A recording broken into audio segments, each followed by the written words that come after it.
Es gibt Menschen, nach deren Anruf du dich fühlst, als hätte dir jemand leise etwas aus der Hand genommen, ohne dass du gemerkt hast, wie. Kein Streit, kein böses Wort. Und trotzdem gehst du aus dem Gespräch raus und bist leerer, als du reingegangen bist. Wir haben viele nette Worte für diese Menschen. Anstrengend, kompliziert, ein bisschen viel. Selten sagen wir, was sie wirklich sind. Sie nehmen. Nicht einmal, nicht in einer Notlage, sondern als Grundhaltung. Immer, überall, bei jedem. Und das Faszinierende ist, dieses Nehmen folgt einem Muster, das so berechenbar ist, dass du es in den nächsten Minuten überall wiedererkennen wirst. Fangen wir bei einer unbequemen Beobachtung an. Die meisten Menschen, die dauernd nur nehmen, halten sich für besonders großzügig. Das klingt zynisch, ist aber gut belegt. Unser Kopf rechnet die eigenen Beiträge doppelt und die der anderen halb. Der Psychologe Adam Grant hat Menschen grob in 3 Sorten einsortiert: Geber, Nehmer und Tauscher. Geber fragen zuerst, was der andere braucht. Tauscher führen innerlich Buch und wollen Ausgleich. Nehmer stellen nur eine Frage: Was springt für mich dabei raus? Der Nehmer sieht jede Beziehung wie eine Rechnung, bei der er am Ende im Plus stehen muss. Nur sagt er das natürlich nie laut. Und hier wird es interessant, denn der klassische Nehmer ist selten der laute, offensichtliche Egoist, den du dir vorstellst. Die wirklich zähen Fälle sind charmant. Sie erinnern sich an deinen Geburtstag, sie machen Komplimente, sie wirken großzügig, solange Publikum da ist. Nach oben buckeln, nach unten treten, nennt man das. Freundlich zu denen, die nützen, kühl zu denen, von denen es nichts zu holen gibt. Achte einmal darauf, wie jemand mit dem Kellner spricht, der nichts für seine Karriere tun kann. Da zeigt sich mehr Charakter als in jedem Gespräch mit dem Chef.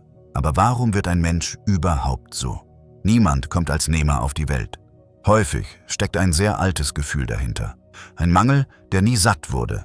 Kinder, die früh gelernt haben, dass Zuwendung knapp ist und man sie sich sichern muss, entwickeln manchmal eine Art innere Habgier. Nicht nach Geld, sondern nach Aufmerksamkeit, nach Bestätigung, nach dem Gefühl, wichtig zu sein. Für so jemanden ist Geben ein Risiko. Wer gibt, könnte zu kurz kommen, also nimmt er lieber, bevor ihm jemand zuvorkommt. Dahinter sitzt oft ein tiefes Anspruchsdenken. Die stille Überzeugung, mehr verdient zu haben als andere, ohne mehr dafür tun zu müssen. Und dieses Anspruchsdenken hat einen unangenehmen Nebeneffekt. Es macht blind für die Rechnung, die es selbst aufmacht. Der Nehmer merkt seine eigene Bilanz nicht. In seinem Kopf gibt er ständig, opfert sich auf, kommt zu kurz. Genau deshalb sind Vorwürfe so wirkungslos. Sag einem echten Nehmer, dass er nur nimmt, und er wird ehrlich fassungslos sein. Aus seiner Sicht bist du der Undankbare. Das ist nicht als Ausrede gemeint, so nimmt er die Lage tatsächlich wahr. Und das ist der Moment, in dem das Ganze für dich gefährlich wird. Weil du anfängst zu zweifeln. Vielleicht bin ich wirklich zu empfindlich, denkst du. Vielleicht gebe ich zu wenig. Und schon gibst du mehr. Jetzt kommen wir zu dem Teil, der die meisten am längsten festhält. Die unsichtbare Auszehrung. Es gibt in jeder Kultur eine ungeschriebene Regel. Wer dir etwas gibt, bei dem revanchierst du dich irgendwann. Geben und Nehmen wiegen sich aus. Diese Regel steckt so tief in uns, dass wir sie kaum spüren. Sie hält Familien, Freundschaften und ganze Gesellschaften zusammen. Der Nehmer benutzt genau diese Regel gegen dich. Er nimmt dein Geben, als wäre es selbstverständlich. Und der Ausgleich kommt nie. Stell dir einen Brunnen mitten im Dorf vor. Alle schöpfen daraus. Aber einer kommt jeden Tag, füllt seine Eimer und gibt nie einen Tropfen zurück. Eine Weile fällt das nicht auf. Der Brunnen ist tief. Bis zu dem Tag, an dem du selbst einen Schluck brauchst, nach unten schaust und es ist trocken. So läuft es in diesen Beziehungen. Nicht mit einem Knall, sondern tropfenweise. Und weil du ein anständiger Mensch bist, machst du das Naheliegende. Du gibst noch mehr. Du denkst, wenn ich nur genug gebe, kippt die Waage irgendwann zurück. Dann sieht er es endlich. Dann kommt etwas zurück. Das ist derselbe Denkfehler, mit dem Menschen an einem Spielautomaten kleben bleiben. Ich habe schon so viel reingesteckt, jetzt kann ich nicht mehr aufhören. Je mehr du investiert hast, desto schwerer fällt das Gehen. Nicht, weil es klug ist, sondern weil Aufhören sich anfühlt wie Zugeben, dass alles umsonst war. Der Nehmer muss dich gar nicht festhalten. Deine eigene Hoffnung erledigt das für ihn. Und jetzt kommt der ehrlichste Teil dieses Videos, weil er nicht mehr vom anderen handelt, sondern von dir. Manchmal bleiben wir nicht trotz des Nehmers, sondern wegen etwas in uns. Wenn dein Selbstwert daran hängt, gebraucht zu werden, dann ist ein Nehmer für dich fast der perfekte Gegenpart. Er braucht ununterbrochen. Und du fühlst dich unentbehrlich. Das ist ein Schloss, das genau in deinen Schlüssel passt. Du bekommst deine Belohnung nicht durch echten Austausch, sondern durch das Gefühl, unverzichtbar zu sein. Und dieses Gefühl ist verführerisch, nur zehrt es dich langsam aus. Denn gebraucht werden ist nicht dasselbe wie geliebt werden. Es fühlt sich nur eine Zeit lang so an. Und der Nehmer hat ein feines Gespür dafür, genau diese Stelle zu bespielen. Seine Bitten kommen selten als Bitte. Sie kommen als Notfall. Plötzlich ist alles dringend, alles kurz vor knapp. Und nur du kannst es noch retten. Wer kann da schon Nein sagen, ohne sich wie ein schlechter Mensch zu fühlen? Genau das ist der Mechanismus. Nicht Zwang, sondern Schuld. Ein leiser Vorwurf, ein enttäuschter Blick und schon springst du wieder.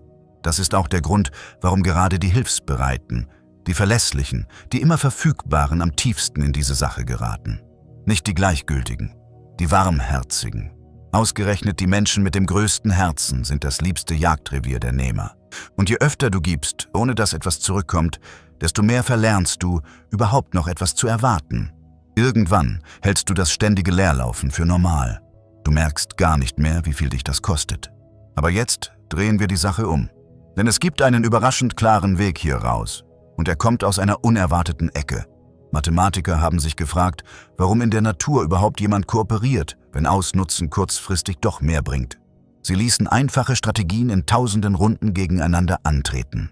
Und die erfolgreichste war weder der ewige Gutmensch noch der eiskalte Ausbeuter. Am besten schnitt eine Strategie ab, die freundlich anfängt, aber sofort reagiert, sobald der andere sie ausnutzt. Sie gibt zuerst.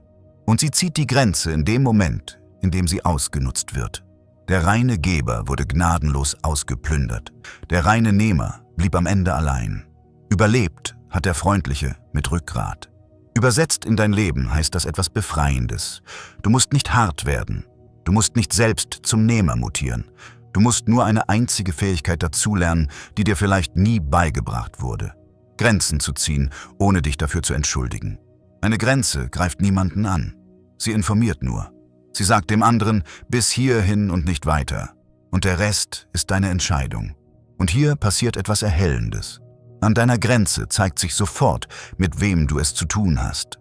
Ein Tauscher, ein echter Freund, respektiert dein Nein und bleibt. Ein Nehmer wird wütend, spielt die beleidigte Leberwurst oder verschwindet auf der Suche nach der nächsten Quelle. Deine Grenze ist also gar keine Mauer. Sie ist ein Test, den du nicht selbst durchführen musst. Die Reaktion des anderen erledigt das ganz von allein. Und genau deshalb ist ein Nein zu einem Nehmer eines der gesündesten Dinge, die du für dich tun kannst. Es ist kein Egoismus. Egoismus wäre, jemandem etwas wegzunehmen. Ein Nein nimmt niemandem etwas. Es hört nur auf, dich selbst zu plündern. Du bist nicht auf der Welt, um für andere ein bodenloser Vorrat zu sein, aus dem sich jeder bedient, der nur laut genug ruft. Fang klein an. Ein einziges Nein diese Woche, das du sonst automatisch in ein Ja verwandelt hättest. Nur eins. Und dann schau, was passiert. Wahrscheinlich passiert weniger Schlimmes, als deine Angst dir gerade vorspielt. Meistens ist die Welt, die einstürzt, wenn wir Grenzen setzen, nur eine Welt in unserem Kopf. Aber sei ehrlich mit dir. Vielleicht liest du das und merkst, dass die Quelle längst leer ist, dass du nicht mehr nur an einer einzelnen Grenze zu arbeiten hast, sondern an etwas, das viel tiefer sitzt, an einer Erschöpfung, die sich über Jahre angesammelt hat. Grenzen zu setzen ist der Anfang, aber es füllt nicht von allein wieder auf, was jahrelang aus dir herausgezogen wurde.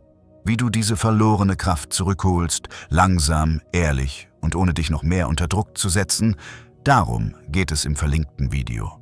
Denn eine Grenze schützt, was noch da ist. Was schon weg ist, wieder aufzufüllen, das ist der eigentliche Weg zurück zu dir. Und den gehen wir als nächstes.